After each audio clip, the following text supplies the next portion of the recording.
From the Grotto, Greg Hanna. Greg, what's going on, man? How are you? Hey, I'm doing fantastic and excited to talk to our next guest. I'm excited to bring on Robert O'Neill. Thank you again for your service, Robert. And ultimately, your story is amazing. Why did you decide to put it out there? What was the thought process after being in the military to say, you know what, I want my story to go out there? It started at the 9/11 Museum Memorial in Lower Manhattan. One of the first jobs I got out of the Navy was working on Capitol Hill and see how that works. And I was introduced to Carolyn Maloney, who was a congressperson from New York. And she thought it'd be a good idea for me to put something in the museum. If you haven't been to the museum, anyone listening, definitely go there as your bucket list item. You got to see it. You got to go. But because it goes in chronological order. So I donated the shirt that I wore in Bin Laden's bedroom and the American flag that was on my shoulder. And when I went to part of it, typical politician, she had a room of about 30 people waiting to meet me. And it turned out those 30 plus people had lost a family member on 9/11. And so she had me get up there on stage with the shirt, actually. And that was the first time I ever told the story of what happened in Bin Laden's house. The reactions I got from the family members, and I'm talking faces in their hands, tears, no shortage of tears. After I got done speaking, I met them all. And some of them said, there will never be closure, but it helps the healing process to have a face and a name of someone who was there when it happened. And especially the guy that killed him. And just to see the relief on 30 plus people's faces, because I donated the shirt anonymously. I didn't want to have my name out there or anything. Just the shirt was there. And then the coalition, the Americans did it. But if I can help them with my face and name, I can help 100,000, 200,000 more families. So I decided then I should tell the story. And I had been keeping a journal and notes and stuff because my father told me when I was 19 in 1996, keep a journal in case someone wants to read your book. And I said, Dad, who would ever want to read my book?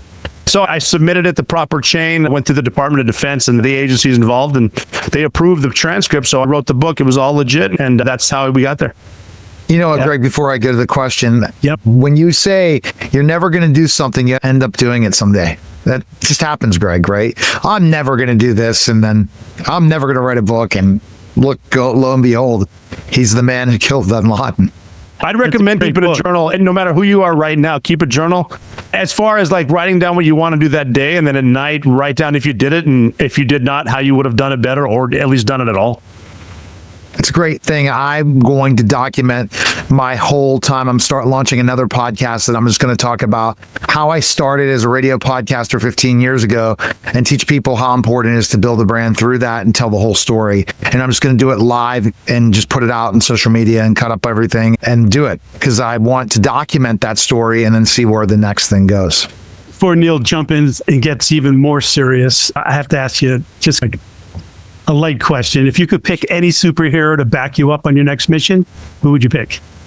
Any superhero? I'm going with Aquaman. We're pretty good in the water, but I can't talk to the fish. So I think I'd bring Aquaman with me because if I go in the water without Aquaman, I'll be good. But if I got him, we're not going to lose. That wouldn't have helped in Afghanistan, which is landlocked, but maybe we could have swum up through Karachi, Pakistan. There's a port there. Awesome. So when you decided, after you say, I'm going to tell my story, you documented it and you went ahead and did it, what were you thinking how would they respond to this, Robert? Because again, he is the heel of heels, and especially all over the United States because of what he did.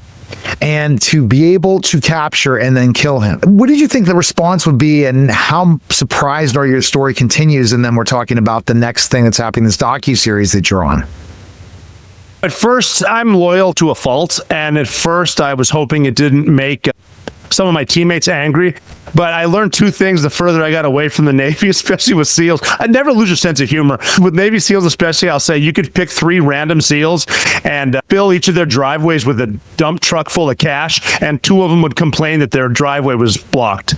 That's one thing, just to complain about whatever. And that's fine. And then I also learned that what other people think of you is none of your business. It doesn't matter what someone thinks of you, so I don't care. I thought that if I could help the 9/11 families and people involved and just tell a legit story, like my book's called The Operator. I'm not calling myself that. I'm saying that's the life of an operator. This is what someone does that joins the military, becomes special forces or a ranger or a SEAL or a pilot. Coming from Montana, not knowing how to swim, you can do whatever you want. The further I've grown, I've also learned that if you're doing anything, positive, you're an operator too. The best example I have of that, I lived in Manhattan for 5 years after the Navy, and think of the dudes that roll around Manhattan at 2 a.m. getting the trash. They're cleaning Manhattan up. They'd get no thanks, but they're leaving their families, are earning a paycheck. They're making Manhattan clean. That's an operator. The single mom, she's an operator. Anyone that does anything good for someone else is operating. So as a former special operator, I get other operators' opinions on life. What's one leadership lesson from SEAL days that you still guides you today in how you approach your life? Nobody ever worked for me, they work with me. And I think Henry Ford said, if we move forward together, success takes care of itself. And one of the best examples I have of that was one of the best officers. I was enlisted, a senior enlisted guy. Officers are obviously in charge of enlisted, but however they want to say it. They outrank. I was in Iraq in 2007, which was really hot, both hot as far as 125 degrees Fahrenheit, but also hot as far as gunfights. And what we would do was hit targets, number the buildings, hit a target, find stuff on the target, which led to follow-on targets. We'd hit a house, find stuff, hit another house. We were 5 or 6 houses deep. We want to get out before the sun comes up. And I remember pulling stuff out. And my boss, Officer Rich, is his first name. I kept maps like a quarterback on my arm, and I was showing him, I was like, hey, we're in building 120 right now. We're going to head over to building 5 something, whatever. And I looked at him and I calmed down. I said, you know what, sir? Sorry about that. You're in charge. And he said, oh, make no mistake. I'm not in charge. I'm responsible. You're in charge. Don't F me on this. Gotcha.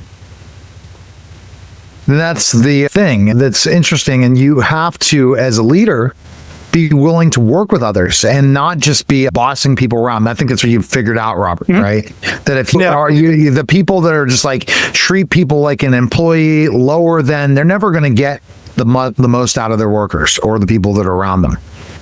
You can do a lot better things than making it complicated. Keep it simple, tell the truth, never lose your sense of humor. Not hard. Robert, if you could go back to your younger self, what's a piece of advice you'd give yourself before becoming a SEAL? Ask her out. That's it. And that's morphed. Seriously, and that's morphed into, because like seriously, when you're that young and you say, why is that beautiful girl with that ugly dude? It's because he asked. And that's morphed into, I call it now, take the shot. Whatever it is in life that you're scared, take the shot, dude. Like even telling young kids, ask her out. What if she says no? Then what does it matter? What if she says yes? Then I gave you good advice. So take the shot. And that's so important. I agree with you with that whole take the shot thing, because life is a numbers game in everything we do. And if we're willing to put ourselves out there, guess what? We're going to have success. If we don't believe in ourselves, I was talking to a client today about imposter syndrome. This person is very successful. However, something is stopping them. I don't get that. I'm like, dude, I am going to go after this. I don't care what anyone says. I'm going for it. And Robert, that's it, right? I think I joined the Navy on accident. I tried to join the Marine Corps, and the Marine recruiter was not in the office. The Navy guy was. And so I went into the Navy guy's office because I had 2 Marines, because I was waiting for the Marine. I wanted to be a sniper. 2 Marines I knew told me that the Marine Corps is actually part of the Department of the Navy. It's just the men's department. So I went into the Navy guy to ask him, hey, if anyone's going to know where the Marine is, you will. And he said, why do you want the Marines? I said, I want to be a sniper. He said, look no further. We have snipers in the Navy. You just need to be a SEAL first. No big deal. Brushed over that. But that almost shows you the butterfly effect of the littlest decision you made 30 years ago or right now in 20 years, the effect it's going to have on your life, good decision or bad decision. The way that I've got daughters and I tell them, here's the butterfly effect. If that Marine recruiter on a random Wednesday wasn't at Arby's at 11:30 a.m., you wouldn't be alive, because I would have joined the Marine Corps and I would have been in North Carolina, not Virginia. Wow. Wow. How do you personally define courage? And has that changed for you in definition since the Bin Laden mission? Courage is, it's okay to be afraid, but do it anyway. And the realization that fear is natural and it makes you think more clearly.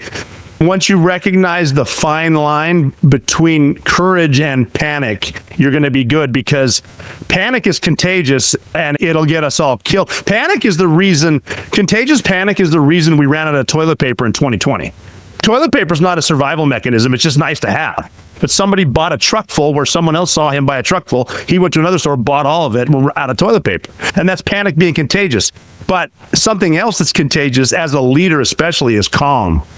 Because no one knows what you're feeling inside. If you portray calm, your people will calm down, which will in turn calm you down.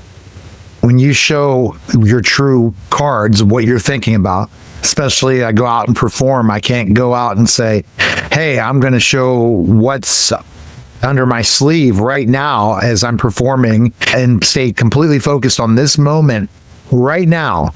Not what's going to happen to me at 3 o'clock or 4 o'clock, not what's going to happen to me now, because if they could see that, then people are going to say this person is not somebody that we can trust, not someone we're confident with. And another key to that too is a lot of people have a tendency to talk when they're nervous, and you'll see that. I've seen it. I get interviewed quite a few times. I've seen it with the big time media where they won't even ask you a question. They'll just leave an awkward silence because they know that as a person getting interviewed, you might freak out and think there's bad air, so you just start blabbing, and they know it as a professional. I've seen it before. I've had people say something, blah, blah, blah, and that's dangerous. I'll say, that's not a question. If you want this interview to suck, don't ask a question. Just act like you know what you're doing. Robert, looking back, what's one unexpected or funny moment that you remember from Buds that still makes you laugh or get a smile today? There's a part of Buds, basic underwater demolition SEAL training, which is the initial school every Navy SEAL needs to go through. There's part of it called Hell Week that starts on a Sunday and you don't sleep until Friday. And you're running with your boat crew of 7 dudes with the boat on your head the whole time. You get bald spots from carrying a boat on your head. You're wet, you're cold, you're miserable the whole time. Like wet and like to the point like Wednesday, you're so saturated with salt water that every part of your body that's touching cloth starts to bleed. But the thing with me, I was saying on Wednesday, if I can see the sunrise, I'll be so delirious. I won't know any better. And we agreed we called it a boat crew. If you're having a bad moment, tell someone in your boat crew, and they might be having a good moment. They can talk you up. But on account of that, if you're having a good moment, tell everyone. So if someone's having a bad moment, it feeds itself. We were rowing the boats entirely around Coronado, the island, where you have to run part of it over the Strand. But we're going by North Island, which is an air base. It's at night, and I said, hey guys, is that an aircraft carrier in front of us? And they all kind of laughed. They said, no, there's no aircraft carrier. And I said, if there's no aircraft carrier, I'm assuming that's not a fire-breathing dragon on the flight deck staring at us. And they said, no. I'm just here to let you know I'm having a really good moment if anyone needs some help, because I'm seeing it. Just hallucinating from being so tired. Wow. And so let's talk about not just the book, but also what's happening with the documentary. What are your thoughts on this, what they're showing about Bin Laden and how they're involving you in this? The documentary is exciting, and I'll put it right out there right now. I haven't seen it. I don't know what's in it. I know my part, and the interview was really good. But what Netflix did, is they got a lot of the people who found Bin Laden and a lot of the people who approved the raid way before we were involved. We found out about Bin Laden 2 weeks before we left. Some of these analysts, especially the targeters from the CIA, led by a woman, by the way, I think some of them are talking for the first time. Admiral Bill McRaven, who was the overall commander who sold the mission to President Obama, he's interviewed. I think Leon Panetta, like Kofra Black, are interviewed, all studs. I'm excited to see it. I can't wait. But they want to talk about the manhunt for the guy. Like Kofra Black was just a CIA dude that I think he was near Bin Laden a few times asking for permission to kill him, and they wouldn't let him. But like before 9/11, weird stuff like that. So I can't wait to see what's in it. But I know they talk about what went down before the mission and their view of it during the mission. I don't know how the targeters, the analysts, were thinking when the first helicopter crash landed in the front yard. I don't know. I know I was able to tell what happened in the house, which we don't carry cameras, because that leads to what you're seeing now, Monday Morning Quarterback 10 years later. So we didn't, but I can tell you the sights, the smells, and what went down. I described the bravery of my team. Because of the first helicopter crashing in the front yard, they let us off outside.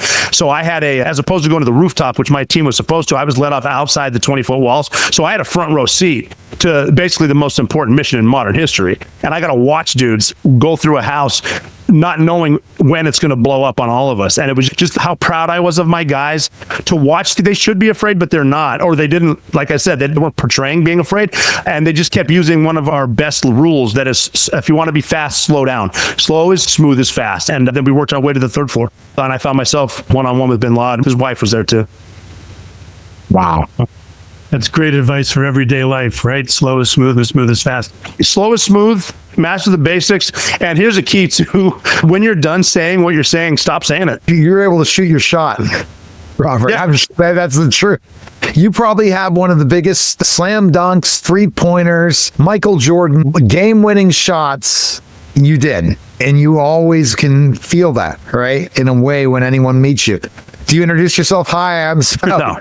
But when they find out, how does it change? Nowadays, a lot of people just know when I meet them. If I introduce, they'll say, "What do you do?" I'll just say, "I was in the Navy and now I have a podcast." And I don't, and maybe I sometimes don't need to tell the story or whatever. But if they ask, I haven't had a bad interaction in person, which is great. I've learned because of this that the internet, believe it or not, isn't always true. Really? The Earth is not, the planet Earth is not that bad of a place, and all people aren't bad. My favorite, I learned this not even on the internet, just traveling to 70 whatever countries. It's a large planet, but it's a small world, and most people, even in combat zones, some of the most welcoming families I've ever met, no kidding, have been in Iraq and Afghanistan, combat zones that we're in. And people are just trying to get on with their lives, trying to raise a family the right way, what they see is the right way, and put food on the table. All the crazies, they're just to get clicks on X or Instagram or whatever. But if you go outside, I was in Pittsburgh, I went to a play.